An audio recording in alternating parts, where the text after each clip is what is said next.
All right, we're here dropping our horns off to Dan Lee of Artist Touch Taxidermy in Dewey, Arizona. So we got back today. Everybody else has been back for a couple days. Me and Corbin haven't even been home yet. We're already dropping our horns off with Dan. Shot a lot of big bucks this year, and we're super excited to get them on our walls and see what Dan's able to do with them. We shot a total of 12 bucks, and we're giving Dan, I think, 7. And so we're super excited to see how they turn out.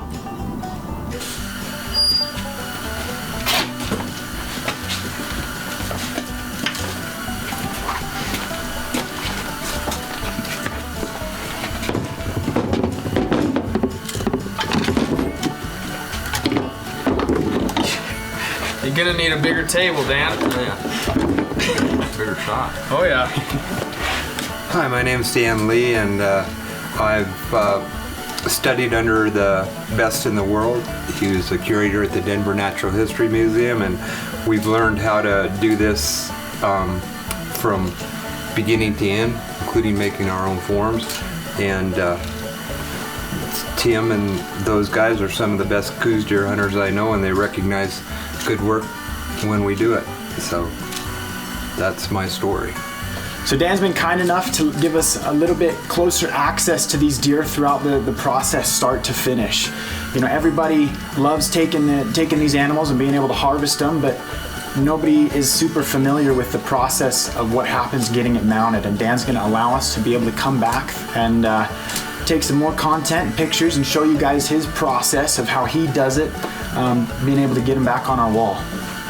So down at this last camp we were at, we had everybody down there, all of our guests were asking, why do we tube out our Coues deer the way that we do? Everybody that we talk to, man, they just cut it right up the back, and most people have never seen the way we do it. And you know, so I want to have Dan explain to us why we do it that way, why it's better to do it like this as opposed to cutting it up the back. The reason being is the hair is really short, and if you look at a lot of mounts on the back, you will see a ridge where they're sewn back together, and sometimes it's like blaring. So I've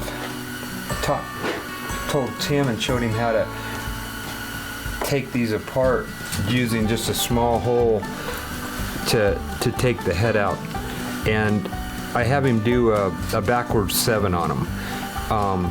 So that the reason being is that I don't have to tie but one knot. It's one length, and when you V them, you have to go to one, tie it off, and then go to the other one and go all the way down once you tie it to the other one.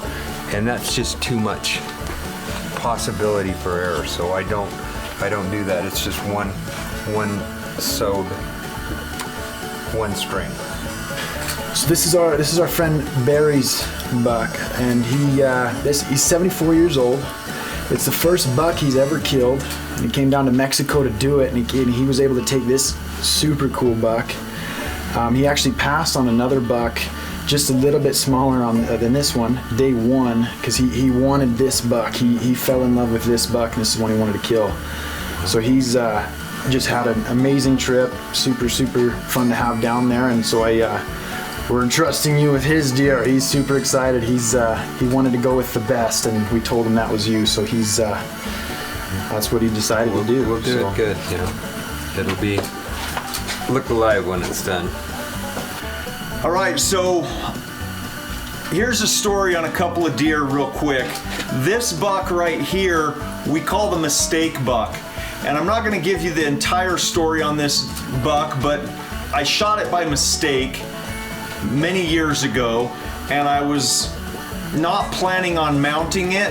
I didn't know what I wanted to do with it at the time, but it's been sitting on my shelf for easily 10 years at this point. I just killed this buck about a week ago down in Sonora, and it's got this real great palmation over here, and I've been trying to come up with some ideas in my mind how we can display this buck so that palmation will be visible on the wall and what might look really cool. Dan's done all my work for years. He's the best in the business. And the idea that I came up with, Dan, is I want to do both of these bucks on the wall, like some type of wall pedestal, and turning down, ears pinned back. I don't know if we'd lock them up like they're fighting, but they're about to fight or they are fighting. And I just think it'd be a super cool mount. I don't have anything like that. Most of the Coues deer mounts that I have on the wall at home are wall pedestals or just standard shoulder mounts. And I don't know, Dan, what do you think? That's a good idea. You could turn it, like you said, just about to lock up and do a wall pedestal mount off it. It'd look really good. Noses to the ground, G3 sticking straight out at each other, and ears pinned back. Yeah. You know, just that madness and anger in their eyes. I think it'd be super cool. Yep. And I think it would actually be something that It'd be nice. Dan would enjoy doing, because you probably get tired of doing the same old. Well, no, I just like to, but that'll be something new. You always have something different in each animal when you get to do it, you know, so it really never gets tiresome.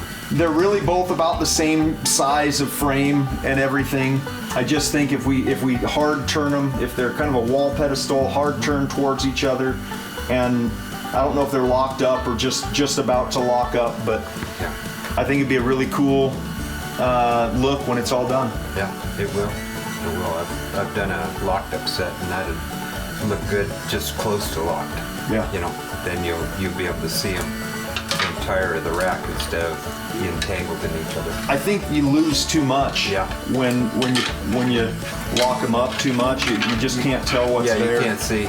Just apart enough to where you know that that's what's going to happen next, is they're going to lock antlers and fight. Awesome.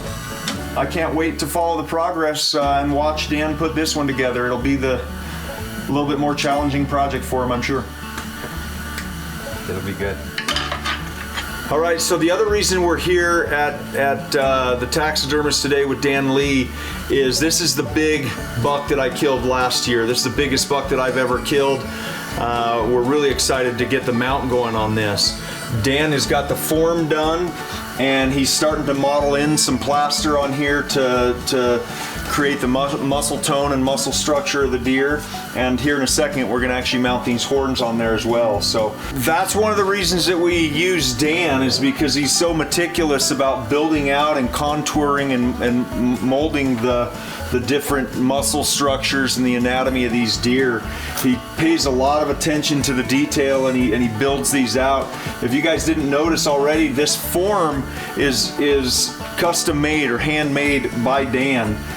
He doesn't buy forms out of the catalog for these. He builds them himself. This is from years of experience that he's learned where the muscle structure is on these Coues deer heads, their necks and their shoulders. So he's really meticulous. That's why we love him. His Coues deer look fantastic when they're done, and that's why I wouldn't trust anybody else to mount a buck like this. So Dan, there's those horns. We're ready to put them on now, I think. So Okay. Have at it.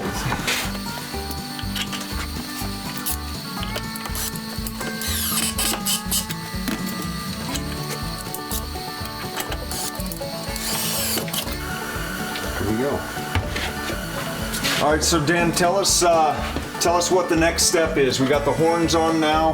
What are you gonna do next here? I'm going to fine tune the form with some soft clay right before I mount it. You know, there's some wrinkles that are on the deer that it's best so you can move them into the hide. This one thing is we made our forms off of carcass cast, and it shows the wrinkles that are in there, and it's best done with soft clay. Okay. You can't really do it.